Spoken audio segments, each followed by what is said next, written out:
ಐತಿಹಾಸಿಕ 7 ಎಡೆಯ ನಾಗದೇವರು ಚಿಂತ್ರಪಳ್ಳಿ.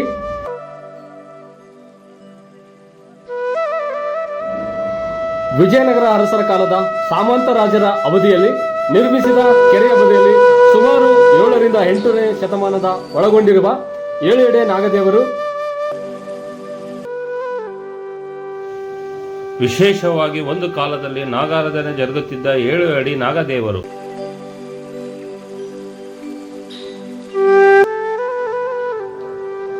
ನಾಗದೇವರ ಅಭಿವೃದ್ಧಿಪಡಿಸಿದ ತಂಡದ ಯುವಕರೊಂದಿಗೆ ಹೆಚ್ಚಿನ ಮಾಹಿತಿಯನ್ನು ತಿಳಿದುಕೊಳ್ಳೋಣ ಬನ್ನಿ.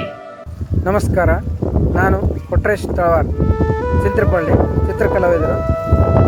ನಮ್ಮದು ಅಗರಿಬೊಮ್ಮನಹಳ್ಳಿ ತಾಲೂಕು ಚಿಂತ್ರಪಳ್ಳಿ ಗ್ರಾಮವು ಒಂದು ಇತಿಹಾಸ ಮತ್ತು ಐತಿಹಾಸಿಕ ಹಿನ್ನೆಲೆ ಇರತಕ್ಕಂಥ ಈ ಗ್ರಾಮವಾಗಿದ್ದು, ಇದು ಪುರಾತನ ಕಾಲ ಚಾಲುಕ್ಯರ ಕಾಲದ ಆಳ್ವಿಕೆಯಿಂದ ಹಿಡಿದು ವಿಜಯನಗರದ ಅರಸರು, ಚಿತ್ರದುರ್ಗದ ಅರಸರು, ಹಾಗೆ ಹರಪನಹಳ್ಳಿಯ ಪಾಳೆಗಾರರು, ಈಗ ಅನೇಕ ರಾಜಮನೆತನಗಳು ನಮ್ಮ ಗ್ರಾಮ ಅವರ ಒಂದು ರಾಜರ ಆಳ್ವಿಕೆಗೆ ಒಳಪಟ್ಟಿದ್ದಂಥ ನಮ್ಮ ಊರಿನಲ್ಲಿ ಇರ್ತಕ್ಕಂಥ ಇತಿಹಾಸದ ಕುರುಹುಗಳು ಅವನ್ನ ಈಗಿನ ಕಾಲಘಟ್ಟ ಕೂಡ ನೋಡ್ಬೋದು. ಅದರಲ್ಲಿ ನಮ್ಮ ಗ್ರಾಮದಲ್ಲಿ ಕೋಟೆ ಹಾಗೂ ಕಾವಲು ಗೋಪುರ ಮತ್ತು ಶ್ರೀರಾಮ ಕೂಡ ಪ್ರತಿಷ್ಠಾಪನೆ ಆಗಿರ್ತಕ್ಕಂಥ ಒಂದು ಲಿಂಗ ಕೂಡ ರಾಮಲಿಂಗೇಶ್ವರ ದೇವಸ್ಥಾನ ಕೂಡ ಪುರಾಣ ಪ್ರಸಿದ್ಧಿಯಲ್ಲಿ ನಾವು ನೋಡ್ಬೋದು.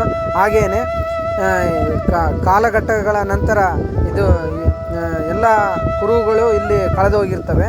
ಈಗ ಉಳಿದಿರುವುದು ನಮ್ಮದು 7 ಎಡೆ ನಾಗದೇವರು ಅಂತಂದೇಳಿ. ಈ 7 ಎಡೆ ನಾಗದೇವರು ಏಕೆ ಪ್ರಸಿದ್ಧಿ ಅಂದರೆ, ಆಗಿನ ಕಾಲಘಟ್ಟದಲ್ಲಿ ಇಲ್ಲಿ ಈ ಪ್ರಾಂತವಾರ ರಾಜರೆಲ್ಲ ಸೇರಿ ಚಿಂತ್ರಪಳ್ಳಿ ಗ್ರಾಮವನ್ನು ನಾಗಾರಾಧನೆಗಾಗಿ ಇಲ್ಲಿ ವಿಶೇಷವಾಗಿ ಶ್ರಾವಣ ಮಾಸದಲ್ಲಿ ನಾಗರ ಪಂಚಮಿ ಎಂದು ಈ ಪ್ರಾಂತವಾರ ರಾಜರೆಲ್ಲ ಸೇರಿ ಇಲ್ಲಿ ನಾಗಾರಾಧನೆ ಮಾಡ್ತಿದ್ರೆಂದು ನಮ್ಮ ಹಿರಿಕರು ಇಲ್ಲಿ ಹೇಳಿದ್ದನ್ನು ನಾವು ಸ್ಮರಿಸಬಹುದು.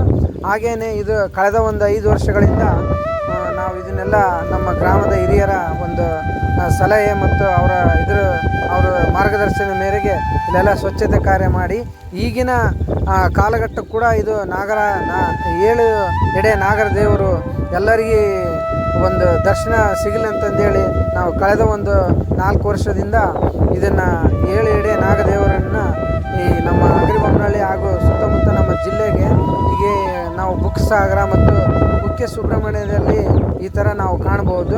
ಈಗ ಇಲ್ಲಿ ಕೂಡ ಇಲ್ಲಿ ಬುಕ್ಕಸಾಗರದ ಒಬ್ಬ ಗುರುಗಳು ಕೂಡ ಇದು ವಿಶೇಷವಾಗಿರ್ತಕ್ಕಂಥ ಸ್ಥಳ ಅಂತಂದೇಳಿ ನಮ್ಮ ಹಿರಿಯರಿಗೆ ತಿಳಿಸಿದ್ರಿಂದ ನಾವು ಇದನ್ನೆಲ್ಲ ಸ್ವಚ್ಛತೆ ಕಾರ್ಯ ಮಾಡಿ ಈಗಿನ ಜನರಿಗೆಲ್ಲ ನಾಗಪ್ಪನ ದರ್ಶನ ಸಿಗಲಿ ಅಂತಂದೇಳಿ ನಮ್ಮ ಯುವಕರ ತಂಡ ಎಲ್ಲ ಸೇರಿ ನಾವು ಇಲ್ಲಿ ಸ್ವಚ್ಛತೆ ಕಾರ್ಯವನ್ನು ಮಾಡಿದ್ದೇವೆ.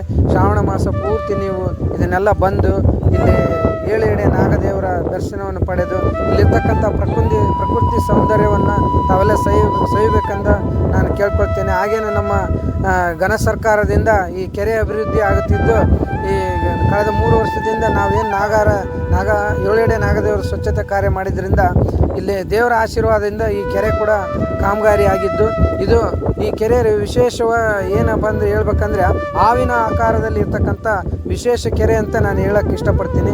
ಇಲ್ಲಿ ಒಳ್ಳೆ ಸೌಂದರ್ಯ ಇದೆ. ಮುಂಜಾನೆ ಮತ್ತು ಸಂಜಾನೆ ಸೂರ್ಯಾಸ್ತ ಮತ್ತು ಸೂರ್ಯ ಉದಯ ಕೂಡ ನೋಡಲಿಕ್ಕೆ ತುಂಬ ಸೌಂದರ್ಯವಾಗಿರ್ತೈತಿ. ನಾವೆಲ್ಲ ಸವಿಬೇಕಂತಂದೇಳಿ ಈ ಶ್ರಾವಣ ಮಾಸ ಪೂರ್ತಿ ನೀವೆಲ್ಲ 7 ಎಡೆ ನಾಗದೇವರ ದರ್ಶನ ಪಡೀಲಿ ಅಂತ ಹೇಳಿ ನಾನು ಒಂದೆರಡು ಮಾತುಗಳನ್ನು ಮುಗಿಸ್ತೇನೆ. ನಮಸ್ಕಾರ. ನಮಸ್ತೆ, ನಮ್ಮ ಹೆಸರು ಸೋಮಶೇಖರ ಉಗ್ಳಪುರ ಅಂತಂದೇಳಿ. ನಾವು ಚಿತ್ರಪಳ್ಳಿಯಲ್ಲೇ ನೆಲೆಸಿರೋದು, ಬಟ್ ನಮ್ಮ ಹಿರಿಯವರೆಲ್ಲ ಇಲ್ಲೇ ಇರೋದು. ಈ 7 ಎಡೆ ನಾಗಪ್ಪಂದೇನಪ್ಪ ವಿಶೇಷತೆ ಅಂದರೆ, ಶ್ರಾವಣ ಮಾಸ ಮತ್ತು ಅಮಾಸೆ, ಪ್ರತಿ ಅಮಾಸೆ ಆಗಲಿ ಶ್ರಾವಣದಾಗಲಿ ಇಲ್ಲಿ ಬಂದು ಪೂಜೆ ಮಾಡ್ಕೊಂಡು ಹೋಗಿ ಹರಕೆ ಏನಿರುತ್ತಲ್ಲ ಅದು ತೀರಿಸಿದ್ರೆ ಅವರಿಗೆ ಹರಕೆ ಹೊತ್ಕೊಂಡು ಮಾಡ್ಕೊಂಡ್ರೆ ಅವ್ರಿಗೆ ಒಳ್ಳೆಯದಾಗುತ್ತೆ, ನಮಗೂ ಒಳ್ಳೆಯದಾಗಿದೆ, ಅವ್ರಿಗೂ ಒಳ್ಳೆಯದಾಗುತ್ತೆ. ಆಮೇಲೆ ಈ ಕೆರೆ ಏರಿ ಯಾವ ಥರ ಇದೆಯಪ್ಪ ಅಂದರೆ ಹಾವಿನ ಥರ ಇದೆ. ಅಲ್ಲಿ ಕಣ್ಣೀರಮ್ಮನ ಮಂಟಪ ಇದೆ. ಆ ಪ್ರಕಾರ ಸೇಮ್ ಹಾವಿನ ಎಡೆ ಥರನೇ ಇದೆ. ಅದ ಕೂಡ ಈ ಕೆರೆ ಏರಿಯೆಲ್ಲ ಸೇಮ್ ಹಾವಿನ ಎಡೆ ಥರನೇ ಕಾಣಿಸುತ್ತೆ. ಏರಿಯಾ ಮಾತ್ರ ಎಲ್ಲ ಹಾವು ಹೆಂಗೆ ಹೋಗಿದೆ ಅದೇ ಥರನೇ ಇದೆ. ಆಮೇಲೆ ಸೂರ್ಯಾಸ್ತ ಮತ್ತು ಉದಯ ಇದು ಹೆಂಗಿತ್ತಂದ್ರೆ ನಾವು ಆಗುಂಬೆಗೆ ಹೋಗೋ ಅಂಥ ಅವಶ್ಯಕತೆ ಏನಿಲ್ಲ ರೀ. ಇಲ್ಲಿ ಬಂದು ನೋಡಿದ್ರೆ ಬೆಳಗ್ಗೆ ಮತ್ತು ಸಾಯಂಕಾಲ ಸೇಮ್ ಅದೇ ಕಾಣಿಸುತ್ತೆ. ಬಟ್ ಅದನ್ನು ಬಂದು ವೀಕ್ಷಣೆ ಮಾಡ್ಬೋದು ಅಷ್ಟೇ. ನಮಸ್ತೆ, ನನ್ನ ಹೆಸರು ಸೋಮಗ ರಮೇಶ. ನಾನು ಚಿಂದ್ರಪಳ್ಳಿ ಗ್ರಾಮದ ಒಬ್ಬ ನಿವಾಸಿಯಾಗಿದ್ದು, ಈ ನಾಗದೇವತೆಯ ಪ್ರಮುಖ ವಿಶೇಷತೆ ಏನಂತ ಹೇಳಿದರೆ, ಕುಕ್ಕೆ ಸುಬ್ರಹ್ಮಣ್ಯ ಮತ್ತು ಇಲ್ಲೇನು ಬುಕ್ಕಸಾಗರದಲ್ಲಿ ಏನಿದೆಯೋ ಆ ನಾಗದೇವತೆ ಎಷ್ಟು ಶ್ರೇಷ್ಠತೆ ಇದೆಯೋ ಅದೇ ಥರ ಈ ನಾಗದೇವತೆಗೂ ಒಂದು ಶ್ರೇಷ್ಠವಾದಂಥ ಇತಿಹಾಸ ಇದೆ. ಹಾಗಾಗಿ ನಾಗದೇವತೆ ನಾಗದೋಷ ಅಥವಾ ಯಾವುದೇ ದೋಷಗಳ ಪರಿಹಾರ ಆಗೋಕ್ಕೆ ನೀವು ಕುಕ್ಕೆ ಸುಬ್ರಹ್ಮಣ್ಯಗೆ ಹೋಗೋದ್ರ ಬದಲು ಅಥವಾ ಇಲ್ಲಿ ಬುಕ್ಕಸಾಗರಕ್ಕೆ ಹೋಗೋದ್ರ ಬದಲು ಇಲ್ಲಿ ಕೂಡ ಬಂದು ತಮ್ಮ ದೋಷಗಳನ್ನು ನಿವಾರಣೆ ಮಾಡ್ಕೋಬಹುದು. ಅಷ್ಟು ಈ ಒಂದು ದೇವರ ವಿಶೇಷತೆ ಇದೆ. ಅದೇ ರೀತಿಯಾಗಿ ಸುತ್ತಮುತ್ತಲು ಅತ್ಯಂತ ಸುತ್ತಮುತ್ತಲು ಪ್ರಕೃತಿ ಸುಂದರವಾಗಿದೆ. ಅದೇ ರೀತಿಯಾಗಿ ಈ ಸುತ್ತಮುತ್ತಲ ವಾತಾವರಣನ ಎಲ್ಲರೂ ಸುಂದರವಾಗಿ ಇಟ್ಕೊಳ್ಳೋಣ. ಅದೇ ರೀತಿಯಾಗಿ ಸುತ್ತಮುತ್ತ ಈ ದೇವಸ್ಥಾನಕ್ಕೆ ಬರ್ತಕ್ಕಂಥ ಎಲ್ಲ ಭಕ್ತಾದಿಗಳು ಈ ಸುತ್ತಮುತ್ತಲಲ್ಲಿ ಯಾವುದೇ ತರಹದ ಪ್ಲಾಸ್ಟಿಕ್ಕು ಅಥವಾ ವಾತಾವರಣಕ್ಕೆ ಧಕ್ಕೆ ಉಂಟಕ್ಕಂಥ ವಸ್ತುಗಳನ್ನು ಇಲ್ಲಿ ಯಾವುದೇ ತರದೇ ದೇವಸ್ಥಾನವನ್ನು ಸ್ವಚ್ಛತೆಯಿಂದ ಕಾಪಾಡಬೇಕಾದ್ರೆ ತಮ್ಮಲ್ಲಿ ವಿನಂತಿಸಿಕೊಳ್ತೇನೆ. ಧನ್ಯವಾದಗಳು. ಎಲ್ಲರಿಗೂ ನಮಸ್ಕಾರ. ನನ್ನ ಹೆಸರು ಶಂಭು ಅಂತಂದೇಳಿ. ನಮ್ಮದು ಇದೆ ಚಂದ್ರಪಳ್ಳಿ ಗ್ರಾಮ. ನಮ್ಮೂರಲ್ಲಿ ಏನೋ ಒಂದು 7 ಎಡೆ ನಾಗದೇವರು ಅಂತಂದೇಳಿ ಒಂದು ಪುರಾತನ ಕಾಲದ ಐತಿಹಾಸಿಕ ಕಾಲದ ಒಂದು ಸ್ಮಾರಕ ಇದೆ.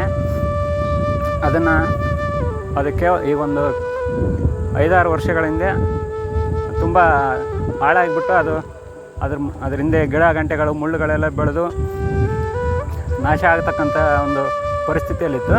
ಅದನ್ನು ನಮ್ಮೂರಿನ ಪುಟ್ಟರೇಶಣ್ಣ ಮತ್ತು ಅವರ ಸಹೋದರರು ಮತ್ತು ನಮ್ಮೂರಲ್ಲಿ ಅವರ ಗೆಳೆಯರ ಬಳಗ, ನಮ್ಮೂರಿನ ಯುವಕರು ಇವರೆಲ್ಲ ಸೇರ್ಕೊಂಡ್ಬಿಟ್ಟು ಅದನ್ನು ಉನ್ನತೀಕರಣ ಮಾಡಿ ಅದನ್ನೆಲ್ಲ ಕ್ಲೀನ್ ಮಾಡಿ ಒಂದು 5-6 ವರ್ಷದಿಂದ ನಮ್ಮೂರಿಗೆ ಈಗ ತುಂಬ ಅತ್ಯಂತ ಹೆಚ್ಚು ಶ್ರಾವಣ ಮಾಸದಲ್ಲಿ ನಮ್ಮೂರು ಮತ್ತು ಬಂಡಿಹಳ್ಳಿ, ಕೊಲಬಾಪುರ ಈ ಗ್ರಾಮದವರೆಲ್ಲ ಬಂದು ಇಲ್ಲಿ